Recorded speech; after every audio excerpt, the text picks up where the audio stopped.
Hello and welcome to the Dune Minute Podcast, your place to dive deep, minute by minute, into the cinematic adaptation of Frank Herbert's World of Dune. I'm one of your hosts, John. And I am Zach. It is Friday. We made it. We made it to Friday. John, can I get a Braves update? Real fast. It's not looking good. Yeah. Tampa's up 8-3. Well, once again, the Braves have clutched defeat from the jaws of victory. We didn't even have it in the jaws of victory. We're fucking barbsing it hard right now. Well, let's turn our attention to something that is a little bit more positive. Yeah. A possible Hostile takeover. Fetus, yep. Taking over her own mother. Yes. I think that's a much more positive conversation.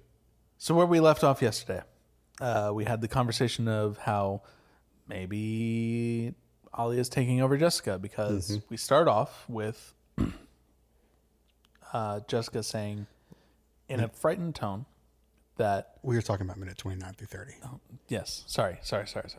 And a little bit of the minute before, because catch up. But in a frightened tone, Jessica says, "Paul, she talks to me. She believes in you. She says," and then we kind of get a weird change in how we're talking. Tone shift. "Kwisatz Haderach, show us the way. Yeah. You're so close now. Only one step remains, and you will become the Kwisatz Haderach. Only one step remains. You must do what I did. You must drink the water of life. Free your mind. It's gonna open, and you will see the beauty and horror." So a couple things. Yeah. I really got a feeling from Jessica that she's the kind of person who did acid at Burning Man one time, and now that's all she talks about to people and suggests that everyone does it. I did the water of life once, Yeah. and now this is my personality. Yeah, exactly. She's really given that energy to me. And I want to focus a little bit on the poor acolytes who are just in the background hearing all this. They're just like, what the fuck? Like, that's some crazy shit just over here. They're just trying to clean up. Yeah. They're literally like folding laundry, and they're just like, what the fuck is going on? They're like, "Excuse me, what the fuck did that lady just say?" Huh? The beauty and the horror, not a great sell. If you really want Paul to do this, maybe say, "It was a breeze. I got to talk to some people. Now I found $5 on the ground. Yeah, I mean, your sister talks to me now. That's fine. You won't have to deal with that." You're not pregnant, as far as I know. Yeah. Surprise. And I think Paul reacts appropriately to this by looking very concerned. He's like, what the fuck? Yeah. It's super, super concerned with how Jessica's acting. And this is really a different side to Jessica than we've ever seen, which I think lends to your theory. And okay, so we dog on Jessica a lot for Stressica and everything. All out of love. Yeah. Rebecca Ferguson, we love you. You're fucking killing it. We know you're a listener, so Definitely listening to the Dune Minute podcast. If you are, email us. Let us know. No. But like, and that's what made me think maybe, might be fucking off my rocker here, but maybe Alia's is subverting some amount of control, because this is so different. Mm-hmm. Or maybe it just is the fact that Jessica, in her own words, inherited centuries of pain, yeah, and all these memories, yeah, and that fundamentally changes her. Yeah, which could be the more simple answer. Yeah, but I think it would be cool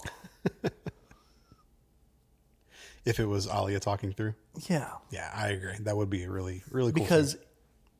Alia inherits all that same pain. Yeah. And all those same memories. In fact, Alia technically inherits more because she inherits Jessica's. Sure. Yep. Yeah, the character Jessica has up until this point been pretty well put together. Yeah, and when Jessica speaks, she speaks with purpose. Mm-hmm. She is very mostly direct and to the point. Yeah. And doesn't falter at all. But here, it's like she's trying to crawl out of a pit that she's sinking into. And maybe she's still just trying to process a lot of these memories and stuff. Mm-hmm. You know, doggone Brian, as much as I do, I think the representation that we saw of going through the agony and prophecy was really cool, because we watched Lila effectively be torn apart and like drown in this like labyrinth of all of the dead souls of her ancestors. Yeah. So like maybe Jessica's still dealing with some of that on the inside. We don't know. That's true. It's not Frank canon, but like it's the Closest closest thing that we have to any kind of canon. Yeah. For what could be going on inside of her head. Yeah. Or what had gone on inside of her head. We don't know. That's I think, very reasonable read on the situation. In the past, she's been pretty reserved, isn't maybe the right word, but I'm going to say that. Reserved about her plans for Paul. Yeah.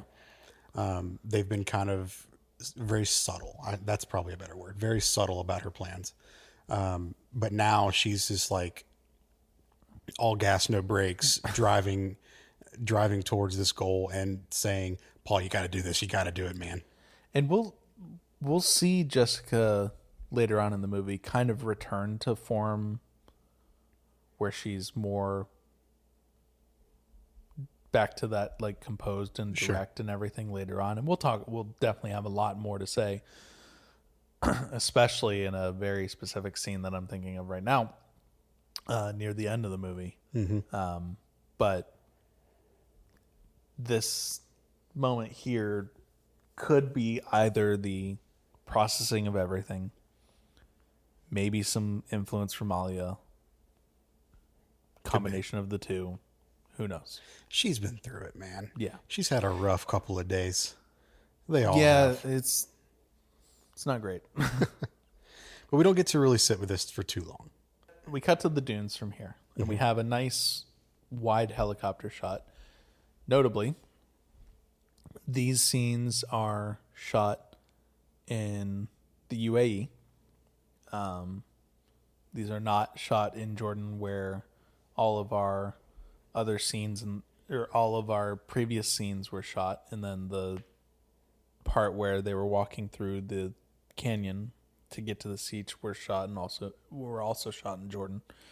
This is the UAE, and Stilgar and some of his homies are out with Paul, and they're basically having a conversation about how if Paul truly wants to learn their ways, the most important thing he needs to do is learn how to cross the desert.